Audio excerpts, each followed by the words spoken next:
Alors là, je vous retrouve pour l'essai de l'Honda Africa Twin Adventure Sport en boîte DCT. Et ce modèle-là, c'est modèle SE qui est équipé des suspensions électroniques qu'on voit ici. Alors première impression, vraiment, ils m'ont mis en selle basse, hein, vraiment très basse, donc j'arrive à toucher 2 pieds au sol. Et quand on est sur le poste de pilotage, je trouve que le compteur est vraiment magnifique. C'est vraiment chouette. C'est très bizarre, on n'a plus d'embrayage. Du coup, il va falloir qu'il n'y en a plus non plus de sélecteur de vitesse. C'est assez déroutant, mais on va essayer de gérer ça sans trop se planter. Et qu'apparemment, pour enclencher la marche, ça se fait ici. D comme drive, et ensuite on rappuie dessus pour passer en mode sport. Et apparemment, le point mort, il est juste ici. N. Alors la petite bulle est réglable, il suffit juste de la prendre avec les deux mains, une petite pression sur les côtés, on la descend, on la monte et on relâche, ça verrouille. Alors l'écran est tactile.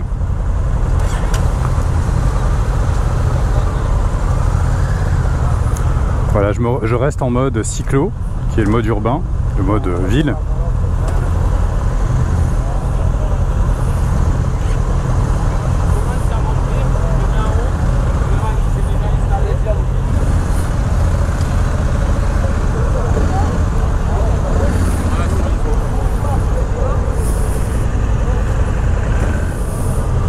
Alors le but du jeu, c'est de ne pas faire tomber la moto à l'arrêt.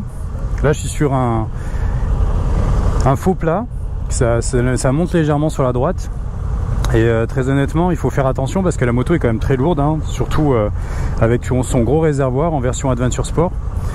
Donc il va falloir être très prudent sur les manœuvres au ralenti. Voilà, on a un beau petit groupe et on est accompagné par notre moniteur de chez Honda, reconnaissable avec sa super veste Icon fluo. Alors, on va laisser passer les copains de chez Triumph qui partent aussi en essai.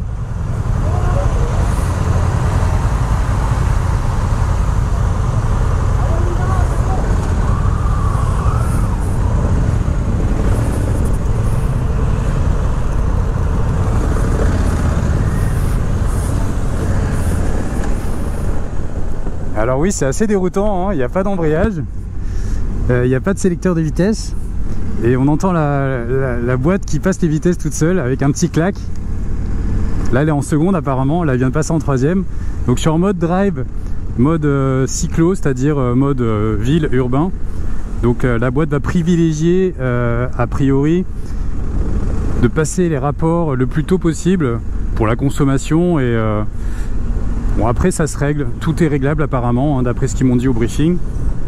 On peut passer la boîte en mode sport et on peut passer sur d'autres modes de conduite. Donc on va tester ça. Allez, c'est parti.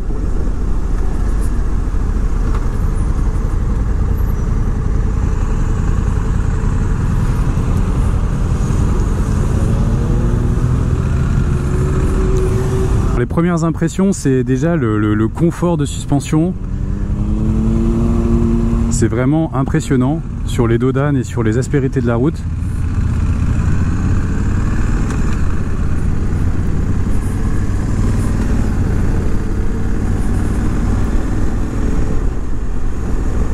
Ah, puis alors notre guide là, notre moniteur, il fait des acrobaties sur sa moto, c'est assez flippant quand même.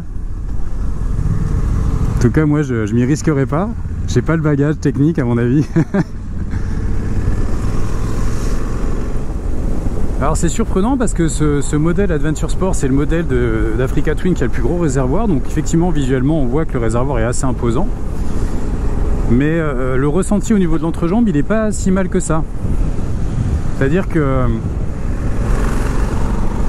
on ressent pas... on arrive à bien coincer le réservoir entre les jambes. On sent qu'il est assez large, mais ça va, ça reste raisonnable. La position debout est assez naturelle. Franchement, c'est vraiment agréable à piloter, hein. Et puis cette boîte DCT, c'est une merveille, hein. Alors juste un petit point sur cette boîte DCT. Donc DCT, c'est donc Dual Clutch Transmission. Donc c'est l'équivalent d'une boîte double embrayage automobile. Je voudrais faire une petite mise au point. Ça n'a rien à voir avec un scooter. Les scooters sont équipés de boîtes à variateurs où il y a une seule vitesse, voire des fois deux, mais bon, en général il n'y en a qu'une. Et c'est donc il fait varier sa vitesse, son couple avec cette boîte là. Sur l'Africa Twin, c'est vraiment un mini mécatronique, un robot qui va passer les vitesses pour vous. Donc plus d'embrayage à la main, plus de sélecteur au pied, bien que celui-ci soit proposé en option par Honda. Si on veut avoir un relais des palettes qui sont ici pour pouvoir regarder et passer les rapports manuellement mais au pied. Et en fait, l'effet de la boîte DCT, c'est que réellement, on sent le passage des vitesses. Comme sur une moto classique, mais au lieu que ce soit nous qui passons les vitesses, c'est la moto qui s'en charge. Et ça fait toute la différence avec un scooter, puisque on sent les à-coups, la moto est vivante, on sent qu'il se passe quelque chose dans le moteur. C'est pas linéaire comme sur un scooter. Donc vraiment, je trouve que la comparaison n'a absolument rien à voir. C'est plus un agrément de conduite de tous les jours, et certaines personnes y verront que des avantages. Alors ce qui est intéressant aussi avec cette boîte DCT, c'est que on peut passer les vitesses manuellement. Alors on a des gâchettes là, je sais pas si on les voit bien à la vidéo, mais au pouce j'ai le moins. Et à l'index derrière, j'ai le plus. Donc là bien entendu je suis en 6ème, donc je peux pas passer au-dessus, mais je vais pouvoir rétrograder, vous montrer le rétrogradage. Voilà, là je rétrograde, j'ai fait 5, 4. Et on sent que la moto monte dans les tours. Et je repasse en 6 avec la petite gâchette qui est à l'index. Alors aussi, un autre intérêt de cette boîte, c'est que bien entendu on peut la laisser en mode drive où elle est en toute automatique et elle va gérer les vitesses. Et comme je vous l'ai dit, elle va passer les vitesses relativement tôt. Mais on peut aussi lui dire, écoute, j'ai envie de faire une balade un peu plus sportive et on va passer en mode sport. Donc là sur le commodo droit, au niveau du pouce, on a D et S. Donc D comme drive, mode automatique, et S comme sport. Donc si j'appuie une pression sur S, hop, la boîte vient de changer, elle est passée en S3. Et là tout de suite la réponse à l'accélérateur est un peu plus franche et on voit que la moto automatiquement vient de descendre un rapport. J'étais en 6ème, elle était en 5ème. Si je rappuie sur S, on repasse en drive. Voilà, là, si on appuie sur le petit bouton gris RM au commodo droite, on peut passer en mode manuel ou repasser en mode automatique. Là je me suis mis en mode manuel. Alors on voit sur le tableau de bord la petite lettre à côté du rapport engagé a disparu, que ce soit le D ou le S, il n'y a plus rien, ce qui nous indique qu'on est en mode manuel. Et je vais donc passer les vitesses au commodo gauche avec les palettes au guidon. Juste vérifier, voir si la moto passe pas les vitesses toute seule au bout d'un certain temps.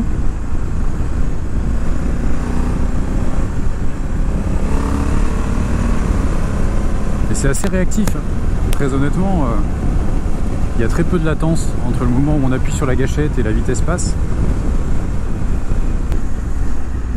Donc quand on passe en mode manuel, la boîte ne force pas le passage de la vitesse et ne repasse pas en mode automatique, elle reste vraiment en mode manuel.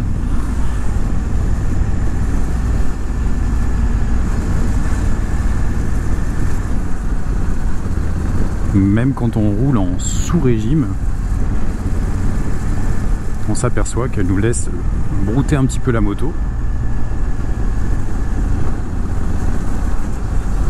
Voilà, je suis en 6ème, à moins de demi-tour minute. La moto broute. Et la moto ne veut pas reprendre la main, elle ne repasse pas la vitesse. Donc c'est un véritable mode manuel. Donc ça c'est vraiment bien. Parce que du coup on ne perd pas le côté contrôle sur la machine. Alors il existe en option un sélecteur de vitesse qui est tout simplement un rappel des commandes au guidon, plus et moins, et qui permet de passer donc les vitesses au pied lorsqu'on se met en mode manuel. Ça doit être très agréable et c'est une option qui, à mon avis, que je recommanderais pour tous ceux qui prennent la boîte DCT.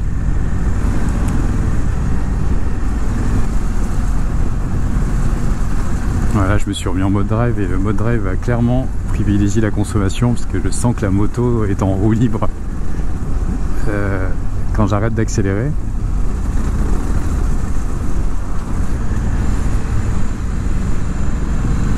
Ah, on sent vraiment les à-coups quand la boîte rétrograde, c'est comme une boîte manuelle quoi, c'est hyper agréable. Et finalement, avoir une boîte DCT, c'est vrai que dans la mentalité, on se dit ah bah non, une moto, c'est bien de passer les vitesses, c'est quand même aussi fait aussi partie du plaisir.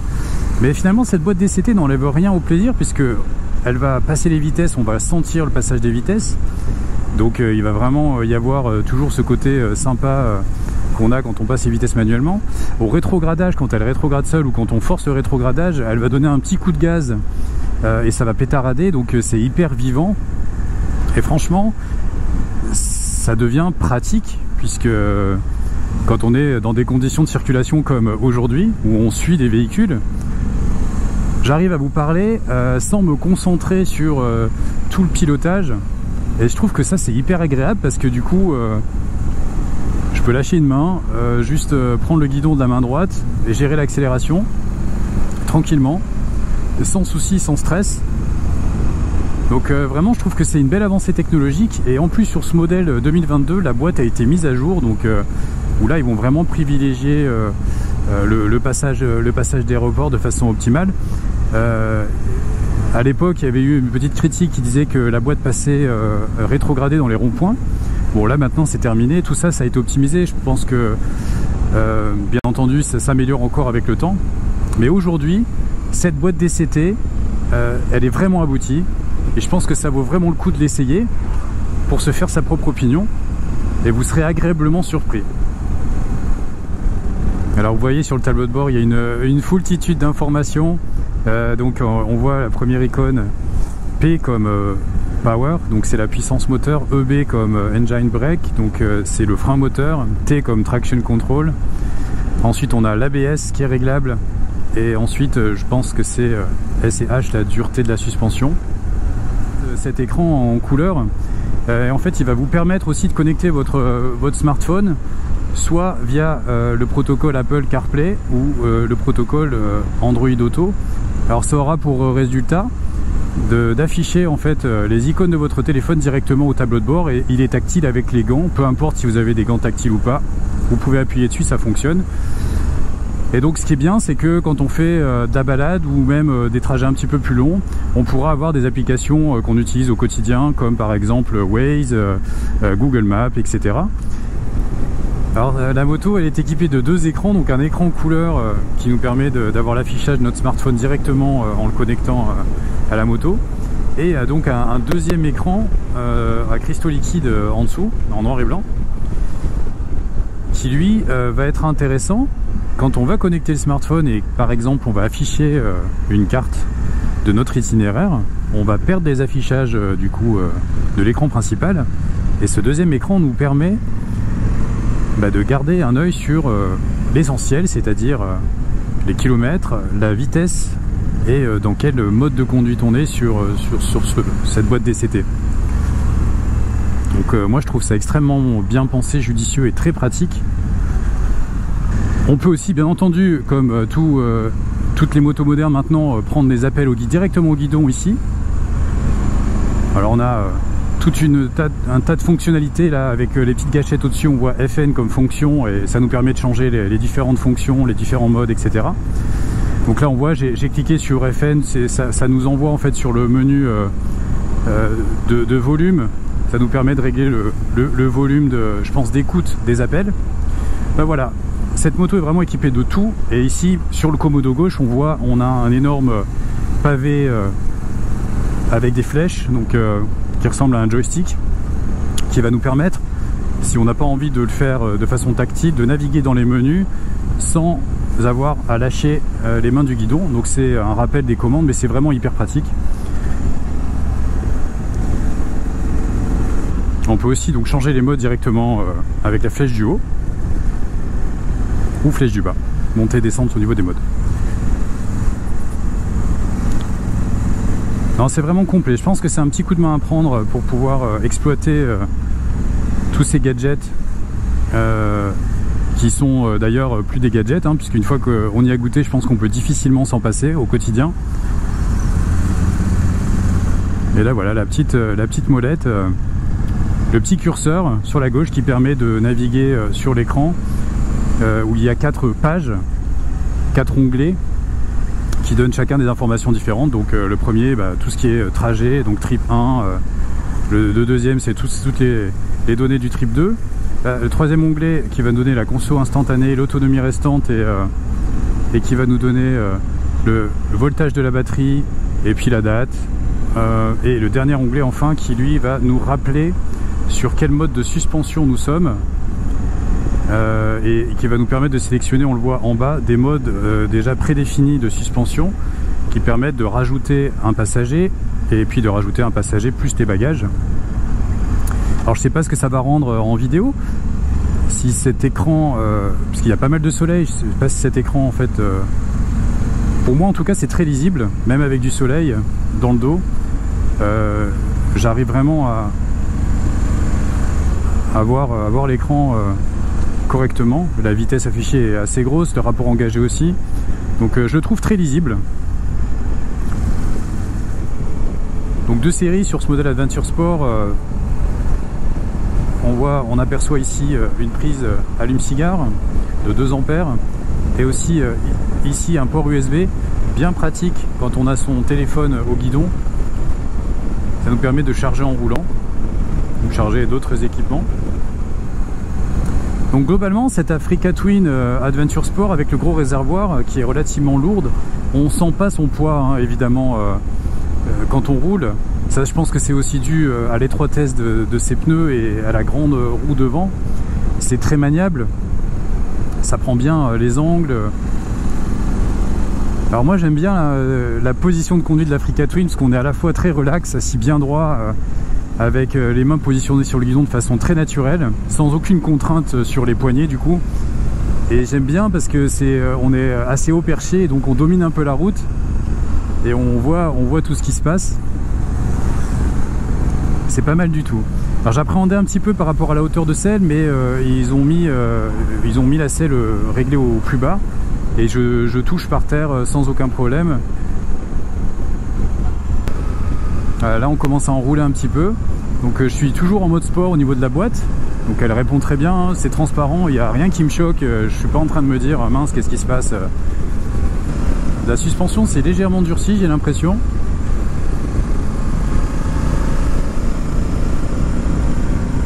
Et la moto se balance d'un angle à l'autre vraiment sans aucune difficulté, c'est très très agréable à piloter. Je vous dis encore une fois, il faudrait peut-être juste faire attention à l'arrêt pour éviter de se faire peur. Voilà, il y a un virage, elle vient de tomber 2 rapports. Alors c'est sûr que la remise des gaz sur mode sport elle est assez brutale.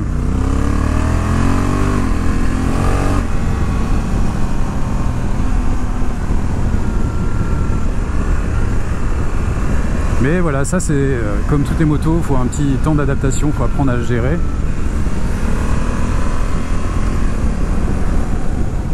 Alors là j'ai mis la bulle en position basse et j'ai pas vraiment beaucoup de turbulence dans le casque. Bon après on est aussi dans un vallon, c'est encaissé, il faudrait voir ça sur autoroute ou sur une nationale. Ah mais j'ai toujours tendance à chercher l'embrayage, hein, c'est fou, hein, c'est incroyable. J'essaie d'attraper l'embrayage avec la main gauche, je pense que c'est un coup à prendre, hein, ça va passer mais c'est vrai qu'au début c'est déroutant.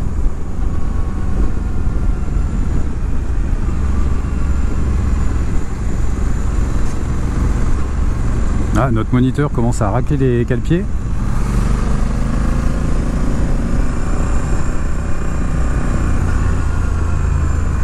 Alors dans les virages c'est vrai qu'on ressent légèrement le poids qui est assez haut perché à cause du réservoir, mais ça reste gérable, c'est pas piégeur. Il existe aussi une version Africa Twin standard, hein, la version d'entrée de gamme, qui elle a un réservoir, on va dire tout ce qu'il y a de plus commun, 17 ou 18 litres, quelque chose comme ça. Donc je pense que pour le motard qui fait de la balade le week-end, ça peut suffire. Après, ce réservoir il est intéressant parce que du coup c'est sa contenance. On n'est pas obligé de le remplir au maximum si on veut pas avoir un surpoids, mais par contre quand on veut partir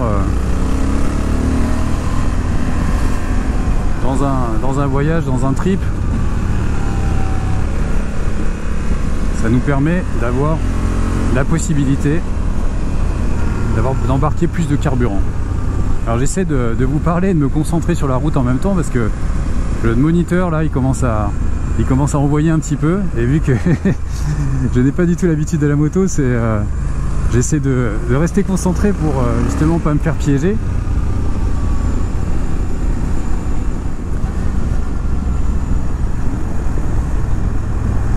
Ah bah non, là je vais pas doubler, il n'y a pas de visibilité, je vais y aller tranquille.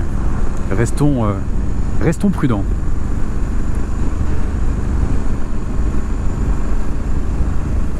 Alors oui, le frein avant de l'Africa Twin est vraiment bien, parce qu'il est très facilement dosable, il freine extrêmement bien, mais on arrive à le doser. Donc du coup, pour un trail qui potentiellement pourrait aller sur du tout chemin, sur des revêtements avec peu d'adhérence, je pense que c'est aussi important d'avoir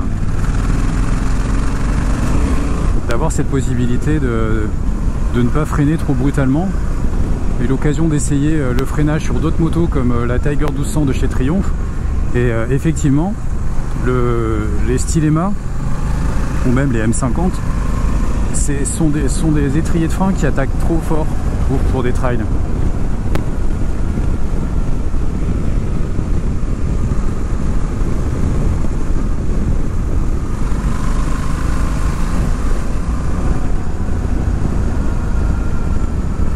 Frein arrière, bien entendu, comme sur beaucoup de trails, il freine réellement. Il permet notamment de corriger une trajectoire en virage, mais aussi d'asseoir la moto en cas de freinage d'urgence. Donc c'est un vrai frein arrière, il ne fait pas d'affiguration.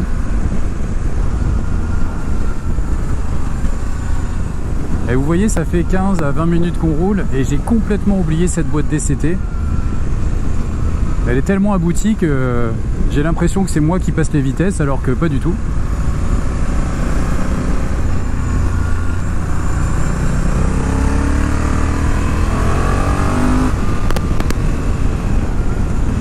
Voilà. Frein arrière qui freine bien. Je viens de déclencher l'ABS.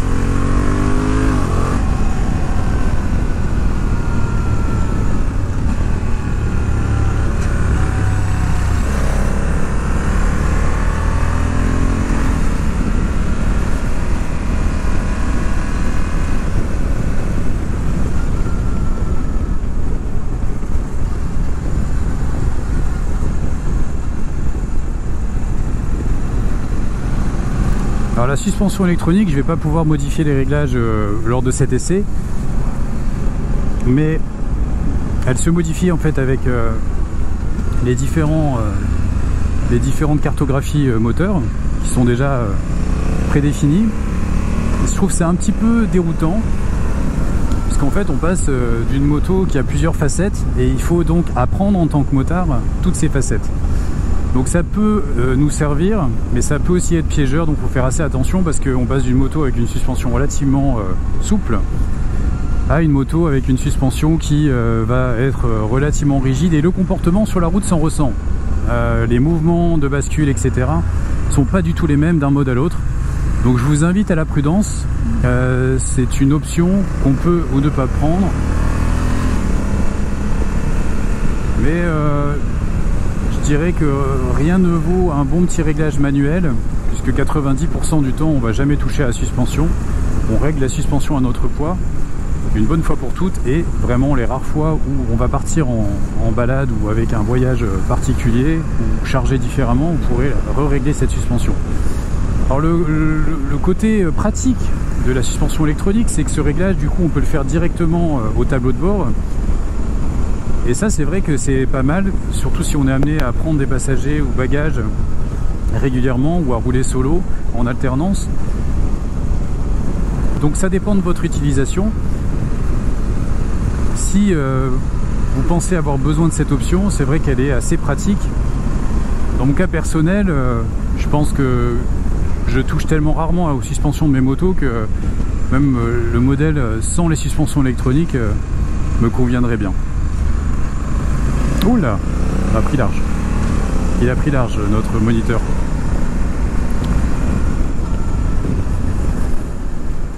Donc voilà, pour résumer, une Africa Twin extrêmement convaincante, surtout dans sa version DCT. Je vous invite vivement à essayer cette boîte double embrayage qui est vraiment aboutie aujourd'hui. Une moto que l'on peut quasiment, avec toutes les options, acheter à la carte finalement, entre le modèle standard, le modèle Adventure Sport. On a le choix de la taille du réservoir, on a le choix de prendre les suspensions pilotées ou non, une boîte double embrayage ou une boîte manuelle. En bref, vraiment une moto qu'on peut personnaliser au maximum. Une moto qui est extrêmement agréable à rouler. Finalement, en termes de tarifs, ça reste assez élevé, mais quand on la compare à ses concurrentes directes, notamment la nouvelle Tiger 1200 de chez Triumph, on reste dans un tarif qui est assez compétitif pour cette gamme de motos. Alors l'Adventure Sport, de par son nom, peut laisser penser que voilà, on part à l'aventure et on fait du tout chemin, mais je pense qu'elle a plus une vocation routière quand même, avec son gros réservoir et son embonpoint. Enfin, vraiment pour les gros rouleurs qui partent à deux, chargés avec bagages. Je pense que là, c'est une moto qui va prendre tout son sens. Et voilà, c'est déjà la fin de cet essai. Merci de m'avoir regardé. Et je vous dis à bientôt pour une autre vidéo. Salut!